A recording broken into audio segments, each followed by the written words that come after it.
Alors, très chers amis, cette semaine, comme je vous ai dit, on sera providablement, bon, la providence, non, au sévrage de pratiquement 80 000 plantules de bananier plantain. Exclusivement la variété bâtard. Je dis bien exclusivement la variété bâtard. Donc, le propagateur est long et on a une série de propagateurs. Donc, quand on dit bâtard, c'est le monsieur là.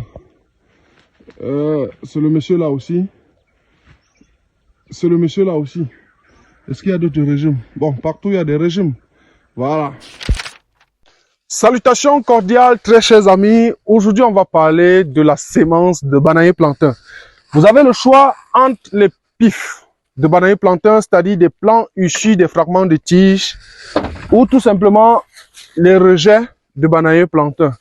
Les deux vous conduiront au même résultat, qui sont des régimes de plantain après 9, 10, 11 ou 12 mois, tout simplement. Vous aurez la capacité de faire des récoltes des régimes similaires, de variétés distinctes, tout simplement, qui peuvent aller de 10 à 50 kilos en fonction de la variété. Il est donc question dans cette vidéo que je vous explique réellement en toute franchise et en tout détail quel est le meilleur type de semence à choisir, et ça pourra vraiment vous être utile dans la prise de décision pour le lancement officiel de votre projet de bananier plantain.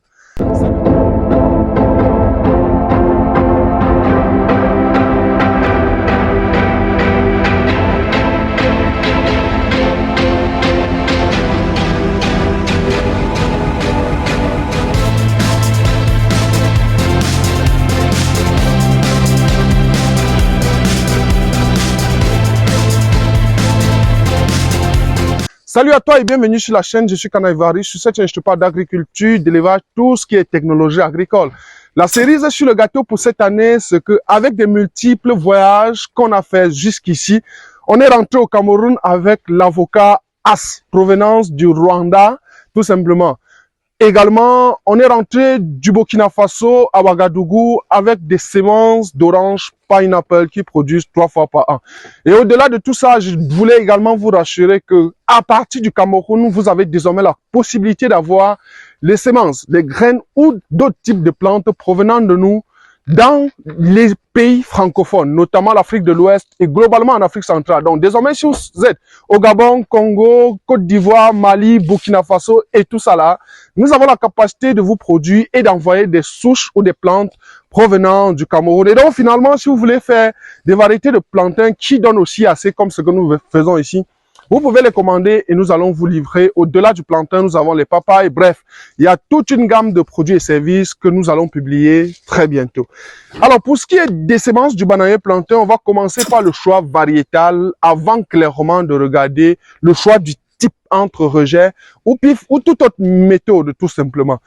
Il y a 3 grandes variétés de bananier plantain et peut-être on va parler des 3 et ajouter une ou 2 autres variétés comme bonus. La première variété de bananier plantain qui m'intéresse, je vais justifier le plus, c'est la variété bâtard. Et lorsque je dis variété bâtard, c'est tout simplement ces régimes moyens là de manière quotidienne. Donc voilà la variété bâtard. Quels sont donc les avantages, quels sont donc les inconvénients? Premier avantage de la variété bâtard, c'est que le régime est moyen, il fait bon marché.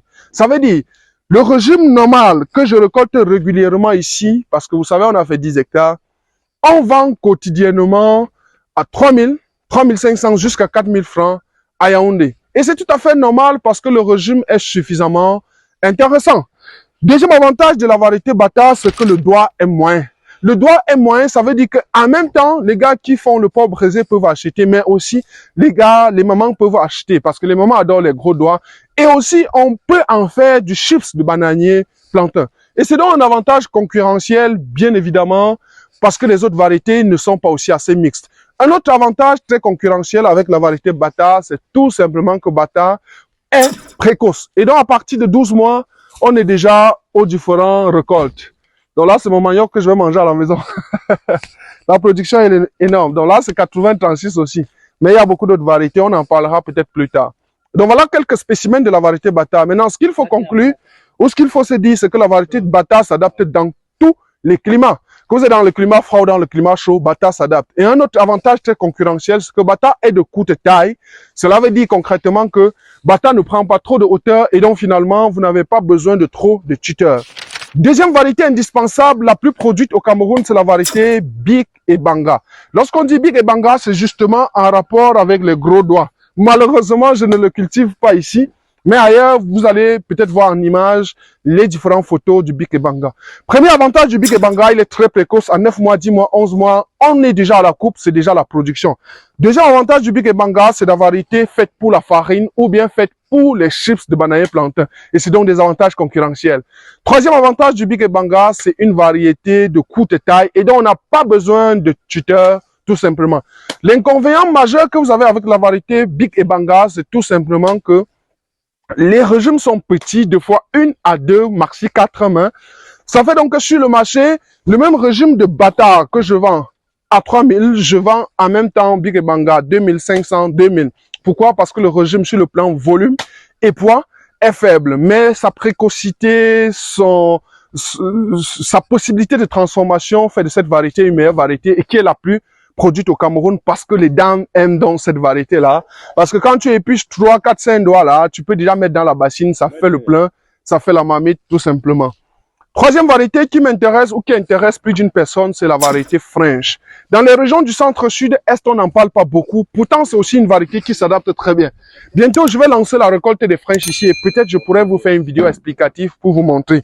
Ce qu'il faut retenir avec French, c'est que c'est une variété qui n'est pas précoce. Donc, elle produit clairement à partir de 14 mois, 16 mois, 18 mois, jusqu'à 24 mois dans certaines zones froides.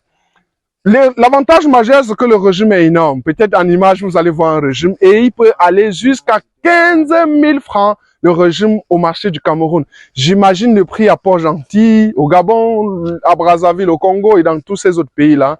Mais l'inconvénient que vous avez avec French, c'est qu'il va très haut parce qu'on parle de frein géant. Et lorsqu'il va très haut, deux fois, vous êtes obligé de tuter. C'est donc une tâche qui n'est généralement pas facile. Peu importe la variété, au-delà de ça, on a des variétés comme Buruku numéro 3, on a des cornes, on a des faux cornes, on a des French clairs, des French sombres, bref, il y a un autre palmarès. Maintenant, la question reste posée, entre le pif ou le rejet, quoi choisir? Mon conseil majeur pour les agro-industriels, ce sera de choisir le pif. Et il est donc question qu'on voie ensemble l'avantage du pif, l'inconvénient du pif, l'avantage des rejets, l'inconvénient des rejets.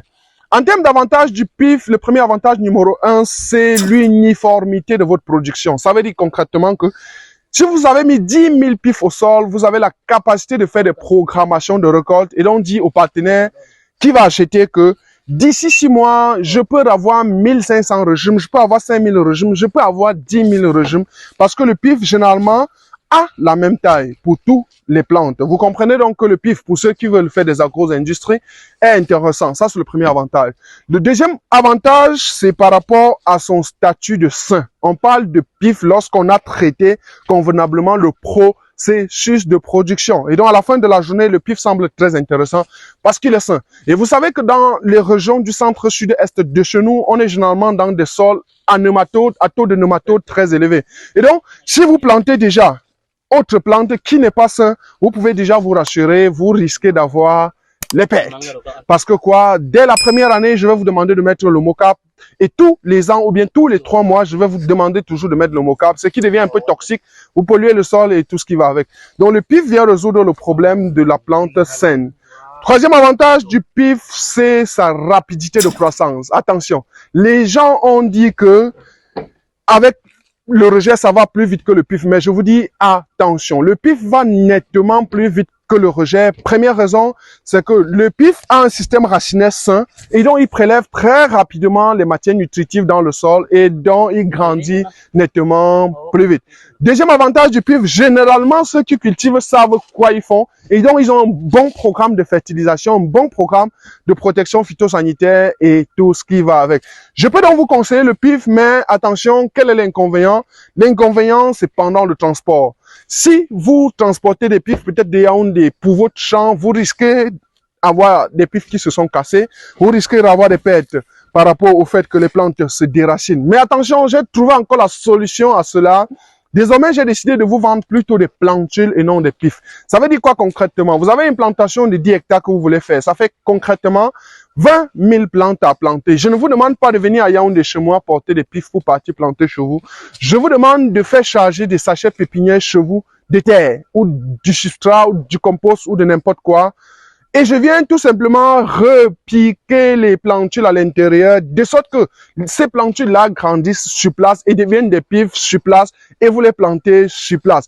Voilà donc comment on a pu gérer la distribution. Et d'ailleurs, depuis 2022, j'appelle donc ça le programme national de distribution des plantes de bananier plantain vigoureux. Et ça, tout le monde en est bénéficiaire. Je n'ai pu en parler parce que les commandes sont grossières. Je veux 100 000, je veux 50 000, je veux 40 000. Ça fait donc à la fin de l'année, si je communique trop là-dessus, on risque ne pas pouvoir produire la quantité suffisante pour pouvoir satisfaire toute la clientèle qui, au-delà d'être camerounais, elle est sous-régionale. Parce que je livre aujourd'hui beaucoup au Gabon, beaucoup au Congo, beaucoup en Centrafrique et tous ces autres pays limitrophes du Cameroun.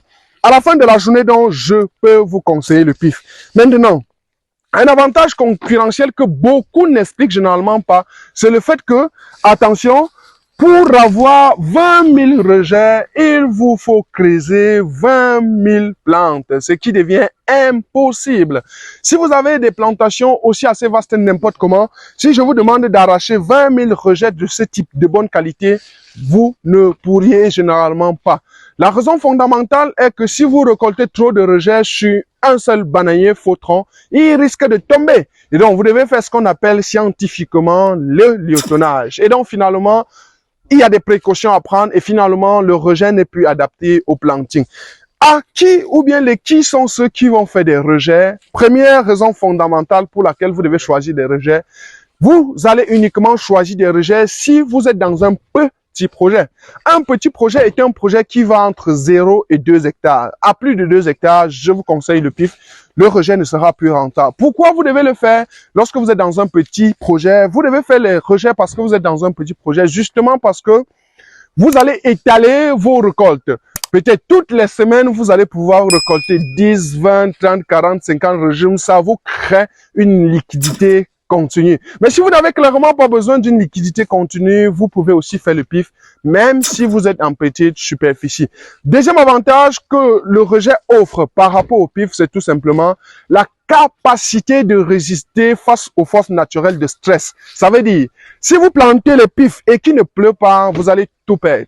Contrairement au rejet qui peut même résister à des températures allant jusqu'à 35 degrés et à des conditions stressantes hydriques jusqu'à 2, 3, 10% en manque d'eau. Et vous comprenez donc tout simplement que les jongleurs sont généralement obligés de passer par la méthode rejet parce que le rejet est tout simplement résistant face à tout ce qui est complications de stress. Et c'est peut-être un avantage concurrentiel parce que le pif ne sait pas résister aux conditions de stress. L'inconvénient ou bien l'une des choses qui peut être énervant avec le rejet, c'est que en général, le rejet va venir toujours charançonner.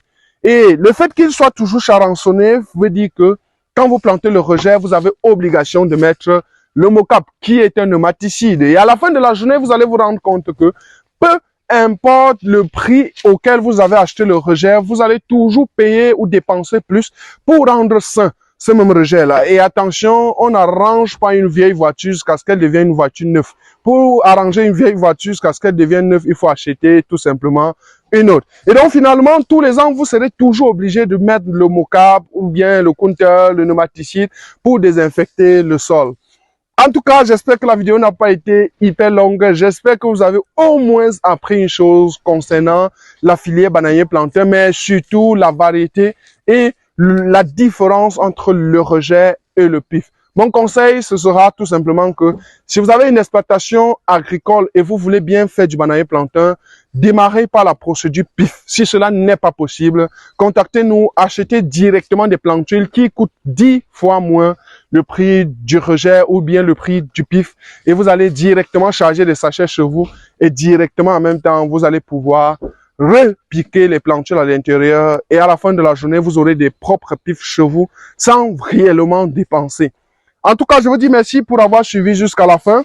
Ceux qui sont à Yaoundé, vous savez notre dépôt de vente du bananier plantain de cette variété qu'on appelle Bâtard. Donc, à tout moment, vous pouvez passer ou bien vous pouvez aussi commander pour les différentes cérémonies, ou bien encore si vous avez une cérémonie où vous voulez autant de chips naturels, parce que voilà, on travaille en bio, on peut également faire ça pour vous. Et on en fait déjà pour beaucoup, mais on n'en parle pas beaucoup parce que les quantités que nous produisons sont encore insuffisantes pour satisfaire le grand marché. Mais ce qui est sûr, si vous nous contactez, on trouvera forcément une solution. Je vous dis merci. En tout cas, c'était Kana Évariste. Partagez la vidéo à ceux qui sont ou bien veulent débuter en culture de bananier plantain et dites-leur surtout de s'abonner parce que désormais, chaque semaine, nous allons publier 2 à 3 vidéos de